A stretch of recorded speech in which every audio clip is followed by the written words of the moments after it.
जोरावर जोश में बोला, फतेह सिंह शेर बोला। जोरावर जोश में बोला, फतेह सिंह शेर बोला।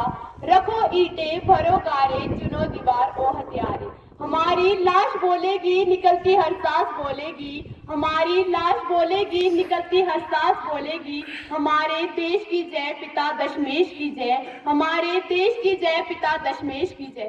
परम सम्माननीय प्रधानाचार्य महोदय जी, सम्माननीय शिक्षकगण और प्यारे साथियों, मैं दीक्षा चौहान आज वीरकाल दिवस के अवसर पर आज की सभा गुरु गोविंद सिंह जी के छोटे पुत्रों साहिबजादा जोरावर सिंह और साहिबजादा फतेह सिंह के अद्वितीय बलिदान को समर्पित करते हैं। आज के इस दिन की शुरुआत एक सुंदर से सद्विचार से होगी, तो मैं सद्विचार को प्रस्तुत करने के लिए बुलाना चाहूंगी संजना। सुप्रभातम मनस्वी म्रियते कामं कार्पण्यं न तु गच्छति अपि निर्वाणमायाति नानुलो याति शीतताम। अर्थात स्वाभिमानी लोग अपमानजनक जीवन जीने के स्थान पर मृत्यु पसंद करते हैं। आग बुझ जाती है लेकिन कभी ठंड नहीं होती। धन्यवाद। 26 दिसंबर ये वही दिन था जब श्री गुरु गोविंद सिंह के दोनों सपूतों ने धर्म को त्यागने के बजाय अपने प्राण त्यागना स्वीकार किया और पूरी दुनिया को दिखा दिया कि बलिदानी के लिए उम्र का होना जरूरी नहीं, बल्कि स्वधर्म के लिए अनुराग चाहिए बस। नमस्कार, मैं महक सीवी रमन सदन की छात्रा आज आप सभी के सामने गुरु गोविंद सिंह के दो सपूतों की कहानी सुनाऊंगी। इससे पहले आप सभी को सीवी रमन सदन की ओर से वीर बाल दिवस की हार्दिक शुभकामनाएं।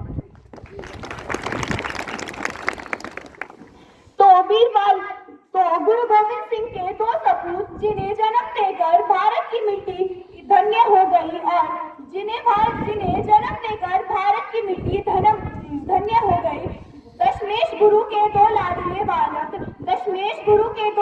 बालक जिन्होंने औरंगजेब की अंधी क्रूरता को अपने घुटनों पर लिया। इससे पहले कि मैं आगे की कहानी सुनाऊं, दोनों साहिबजादों की बलिदानी से पहले उम्र जान लीजिए। एक 9 बरस का था तो दूसरा सिर्फ 7 बरस का था। साल था 1705। गुरु गोविंद सिंह और मुगल सेना के बीच आनंदपुर किले के लिए भीषण संघर्ष चल रहा था और गुरु गोविंद सिंह ने आनंदपुर किले पर विजय पा ली थी। जब तक यह समाचार औरंगजेब तक पहुंचा तो पहले तो उसने यह मानने से इनकार कर दिया, परंतु जब मुगल लाशों के अंबार घर पहुंचे तो कई दिनों तक पानी से बाहर बड़ी मछली की तरह फड़फड़ाता रहा।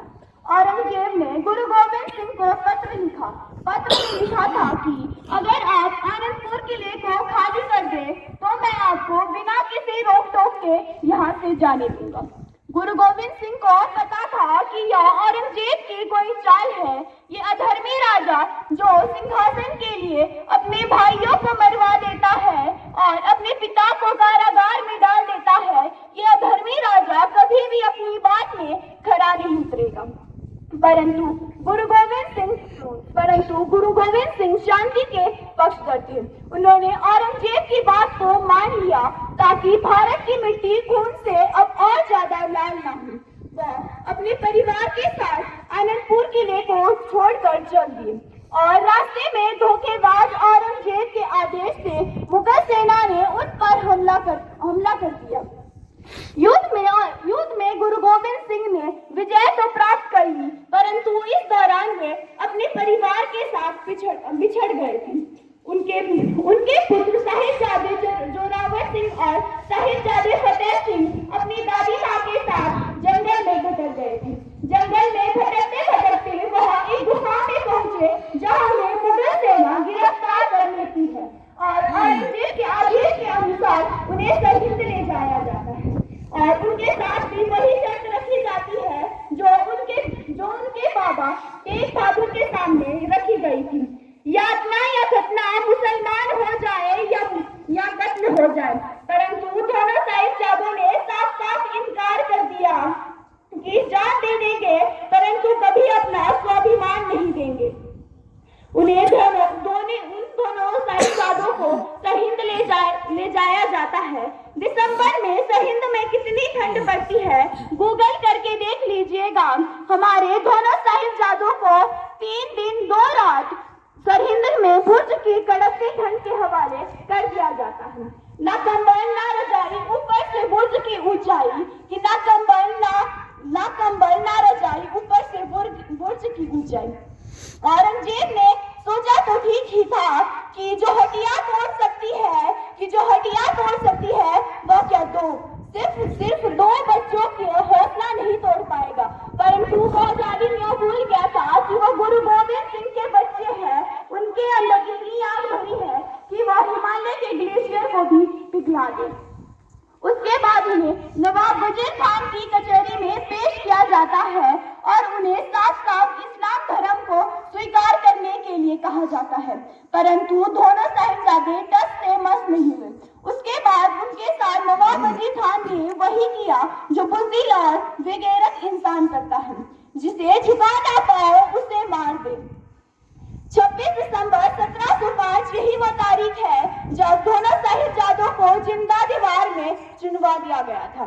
पंजाब में आज भी गुरुद्वारा ठंड बुर्ज साहिब है, जो कि आज उनकी महान बलिदान का जय घोष कर रहा है। श्री गुरु गोविंद सिंह फरमाते हैं कि सच्चा योद्धा वही है जो धर्म की रक्षा के लिए अपने शरीर का एक अंग कटवा देता है, परंतु कभी भी युद्ध क्षेत्र से पीछे नहीं हटता है।